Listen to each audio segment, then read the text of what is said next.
Welcome to GA811's online ticket creation web portal. To submit a normal ticket, log on to the web portal.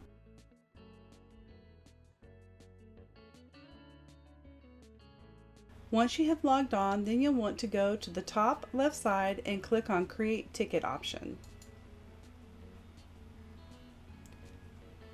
Your company information is listed on the left side of the screen.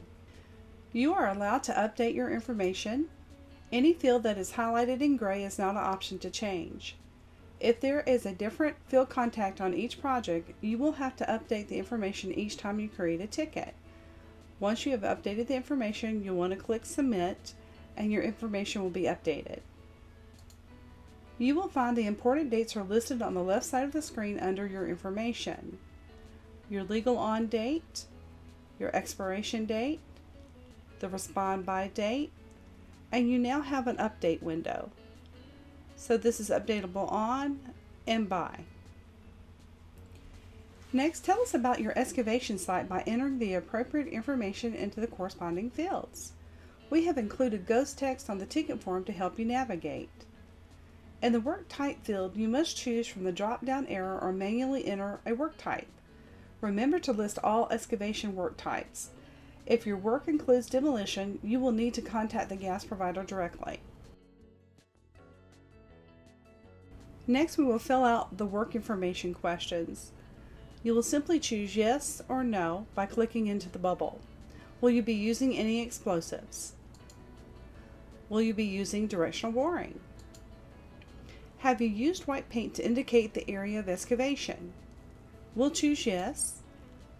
And then you'll want to enter how many areas have been marked with white paint, white stakes, or white flags.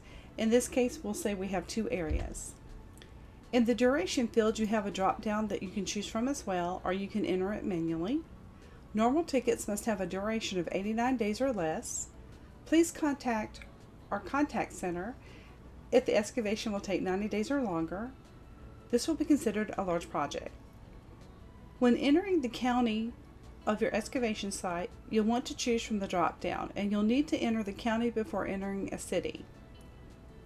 We're going to use Gwinnett County and choose from the drop-down, and then the city will open up and we'll be able to enter a city, and we'll choose that from the drop-down. Next, you'll want to enter the information for the dig site address.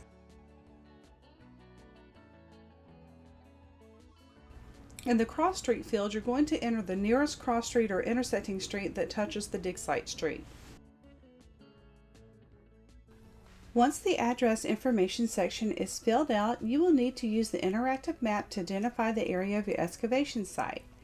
Keep in mind the county, city, and the dig site address will need to be filled out before the map will work properly. To mark the work site on the map, click the Use Ticket button found on the top right side of the map toolbar. You can select any of the provided search results found on the system.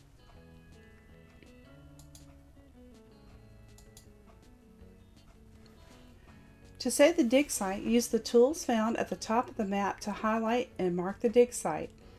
I'm going to use the Use Selection tool.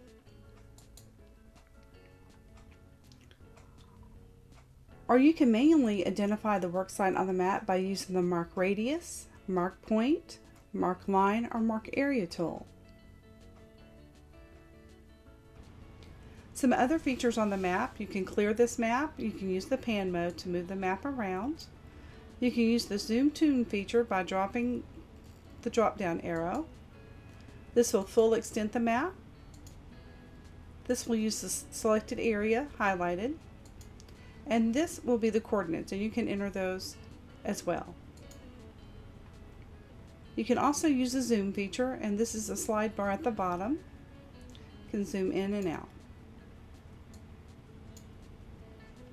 This is our dig site street, this is our dig site area, and our nearest intersecting street is Peachtree Industrial Boulevard, and it's listed here. Once your dig site is saved, you are ready to fill out the locate instructions, and in this area you want to be as specific as possible. The remarks field is for important information that you may need to add. Examples of this would be a gate code, drive-in directions, or detailed description of the dig site. We'll enter a gate code. I want to point out the reset button to you. You will want to use caution with this reset button.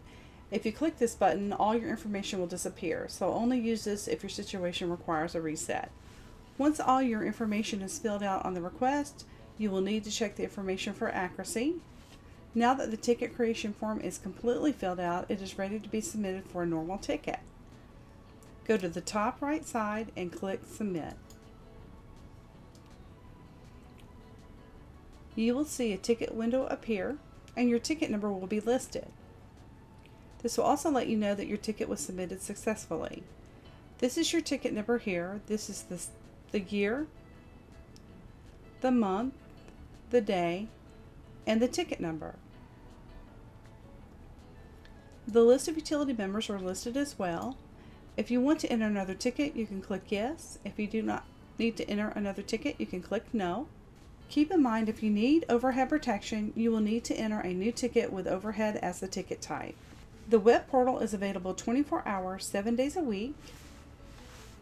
If you have any questions, give us a call at 770-476-6050 or email us at webhelpdesk@georgia811.com, or you can chat with us.